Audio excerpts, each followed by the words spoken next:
Raila Odinga was born at Maseno Church Missionary Society Hospital in Maseno, Kisumu District, Nyanza Province on 7th of January 1945 to the late Mary Ajuma Odinga and the late Jaramogi Oginga Odinga, the first Vice President of the Republic of Kenya under the regime of the first President of Kenya, the late Mzee Jomo Kenyatta. For independence and work. Odinga is said to be a learned professional politician who attended Kisumu Union Primary School, Maranda Primary School, and Maranda High School, where he stayed until 1962.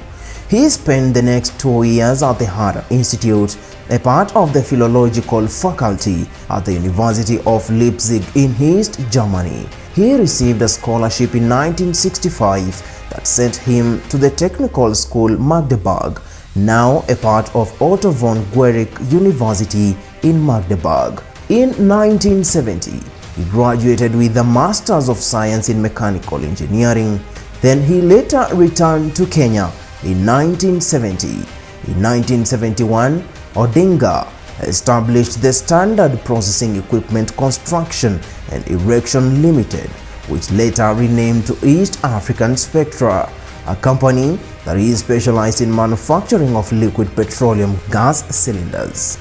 In 1974, he was appointed Group Standards Manager of the Kenya Bureau of Standards, and in 1978, he was promoted to its Deputy Director, a post he held until his 1982 detention. Raila Odinga is married to Ida Odinga, with whom they have 4 children: the late Fidel Castro, Rosemary Odinga, Raila Jr., and Winnie Odinga.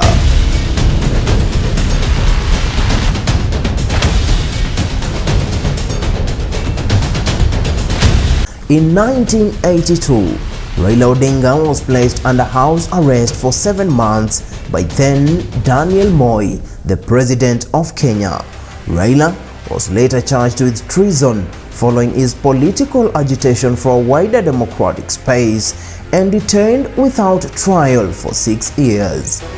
Kwanza sisi tulikuwa kikundi ambayo tulikuwa tunajiita wakombozi, na hii kikundi ilijumuisha wale wa Kenya ambao walikuwa wanataka mabadiliko, kuondolewa kwa ile fungu ambayo waliweka kwenye katiba.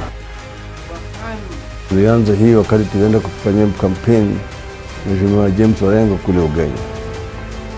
Tukafanya kampeni kwa fidi ya CEO kule Karachuonyo, na tukaelekea kule Nyeri mjini kufika kampeni kwa jamaa alikuwa anaitwa Wang'ondi wa Kariuki. Tukaamua tujaribu kusajilisha shamba hiyo pamoja na Jaramogi, tukakatazwa. Hapo ndio kukawa sasa kuna shida, na kukawa na ile majaribio ya kupindulia serikali na kikosi cha wanahewa, na sisi vilevile tukashikwa.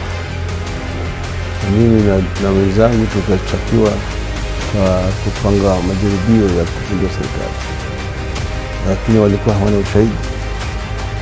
Baada ya kuwekwa rimandi kule kamiti kwa miezi 6, wakalazimishwa kuondoa hiyo shtaka. Kwa hivyo nataka ijulikane ya kwamba serikali yenyewe withdraw hiyo shtaka na ikaweka mambo nole prosecution. Lakini baadaye tukashikwa hapo mahakamani na tukapelekwa gerezani sasa kama detainees. Tukazuiwa kisiasa, nikauliza miaka 6 huko gerezani.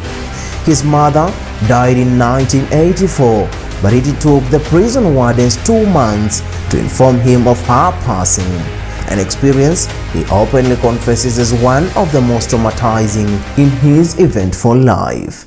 Wakati mama alipoaga, ndugu wangu mkubwa Dr. Oburu alinitumia mimi telegram kuniarifu ati mama ameondoka. nikauliza serikali iniruhusu niweze kwenda kuzika mama yangu.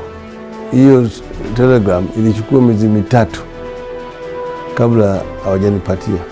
Walipokuwa wananiletea mimi hiyo telegram, jamaa alikuwa ananiangalia kimacho ikiwa kama ningekuwa ni mtu mwingine amenivutia, lakini mimi nikajifanya mimi ni hasira zaidi. Released on February 1988, he was rearrested in September 1988 for his involvement with human rights and pro-democracy activists pressing for multi-party democracy in Kenya, which was then a one-party state. Raila was released on 12th of June 1989, only to be incarcerated again on 5th of July 1990, together with Kenneth Matiba and former Nairobi Mayor Charles Rubia.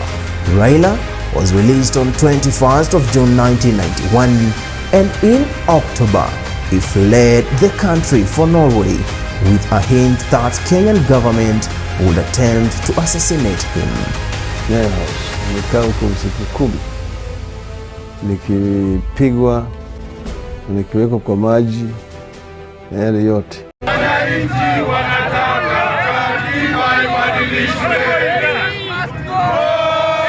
Ilikuwa baada ya kuwekwa ndani mara ya 3, na wakati huo ndio rafiki yangu Marekani ambaye alikuwa anafanya kazi ya ujasusi alikuja akaniambia ati hao jamaa wana mpango mbaya. Niliondolewa hapa kisiri na mimi nikatoka mpaka nikaenda mpaka Kampala.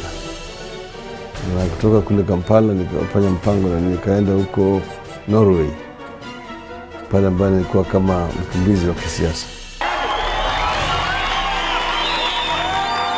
Tukitaka kuimarisha chama cha KANU lazima tuangalie kwamba tunasafisha. Na kusafisha sio kusema kusafisha na kuna Ford ndani yake, ili tuone hawa walio katika siasa, wale walio watumishi wa serikali, tuondoe ile section ya katiba ya Kenya ya 2A. At the time of Raila's departure to Norway, the Forum for the Restoration of Democracy, FORD, a movement formed to agitate for the return of multi-party democracy to Kenya, was newly formed. In February 1992, Raila returned to join FORD, then led by his father Raila Odinga. He was elected vice chairman of the General Purposes Committee of the party, and in the months running up to the 1992 general election, FORD split into FORD Kenya, led by Raila's father Jaramogi Oginga Odinga, and FORD Asili, led by Kenneth Matiba.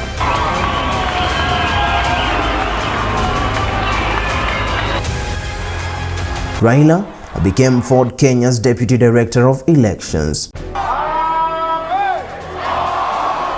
Odinga won the Langata constituency parliamentary seat, previously held by Philip Liki of Kanu, when Jaramogi Oginga Odinga died in January 1994, and Michael Wamalwa Kijana succeeded him as FORD Kenya chairman. Raila challenged him for the party leadership. The elections were marred by controversy after Raila Odinga resigned from FORD Kenya to join the National Development Party, NDP. To you at the moment is nothing. Put on your ukanda. Funga sawa sawa. Sasa tutakuwa na rais mpya, Kenneth Matiba. Sisi kama Young Turks, tulikuwa naitwa Young Turks, tulikuwa 5: Paul Mwite, Anyang' Nyong'o, James Orengo, Joe Ager na mimi. Wa sita mwingine alikuwa ni Jaramogi. Yeye ndiye tulikuwa tunasema yeye ndio alikuwa ni the oldest of the Young Turks. From now on, I have resigned from being the empire of FORD Kenya. We'll have another go. We are not giving up. The party is still there. The constitution has not been suspended. The NEC is still there. We'll have another go at another election. Omalo Kijana is no longer chairman of Ford Kenya. Okay? Ford Kenya is now going from henceforth to be led by a caretaker committee. In the 1997 general election, Raila finished third after President Moi, the incumbent, and the Democratic Party candidate, the late President Mwai Kibaki. He retained his position as the Lang'ata MP. After the election, Raila supported Moi's government and led a merger between his party NDP and the Moi's KANU party. Here, he served in Moi's cabinet as the energy minister from June 2001 to 2002 during Moi's final term.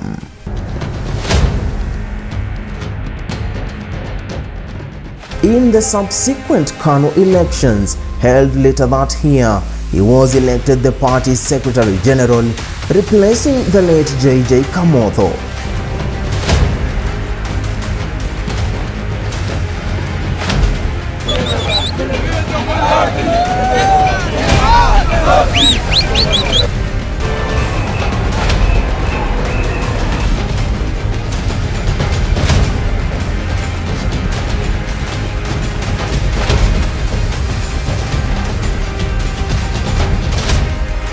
Chama cha NDP kimeshajidissolve. Tutaishusha bendera ya NDP.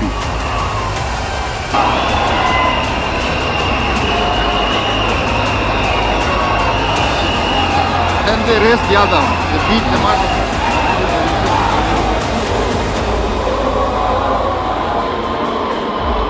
The merger of KANU, a party of government since independence, with the NDP, a proactive and pragmatic party of opposition, presents us with an opportunity to serve Kenyans better.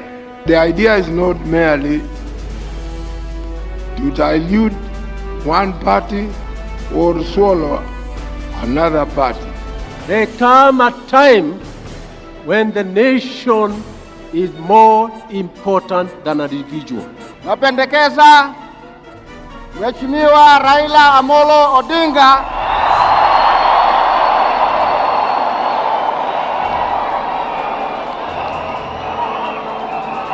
awe katibu mkuu.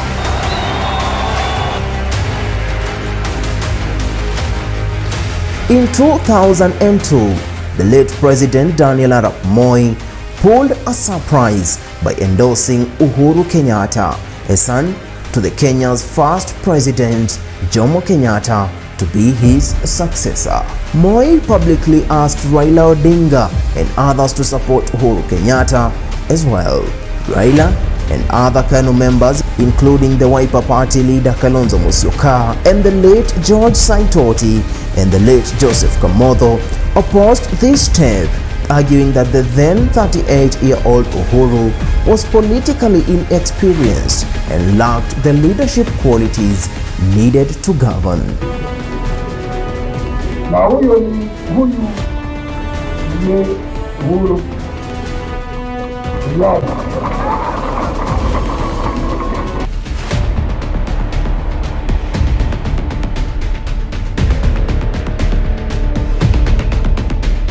Tulipokuwa kule ndani, kukawa kuna mvurutano huko ndani, ile KANU ya mkongwe na new KANU. Kwa tukafika wakati ambao Moi mwenyewe anasema yeye ndiye anateua yule ambaye atakuwa candidate ya chama, na nikamwambia kupana, kama tuliingia hapa na tulikubaliana, masharti ilikuwa ni ya kwamba chochote ambaye atachaguliwa mpaka apigwe kura na wanachama wa chama. The Rainbow Movement went on to join the Liberal Democratic Party (LDP), which later teamed up with Mwai Kibaki's National Alliance Party of Kenya (NARC) in a coalition of several other parties to form the National Rainbow Coalition (NARC) that eventually defeated Moi's protege Uhuru Kenyatta. We have gone through very, very difficult process of negotiations. I know many of our friends may not have been happy with what we have been doing. We have been called names. We have been told that we will not get anywhere. But I want to say that those prophets of doom have now been proved wrong. Rainbow and NAC are today in the same democratic boat. Today, we are gathering to cement our unity ahead of victory. This is the ultimate solution to the removal of Moi from power and the casting to the bushes of his so-called project. This initiative was inspired by one burning desire by the Kenyans to see a united democratic front within the opposition that can rid this country of authoritarian rule and restore democracy to our motherland.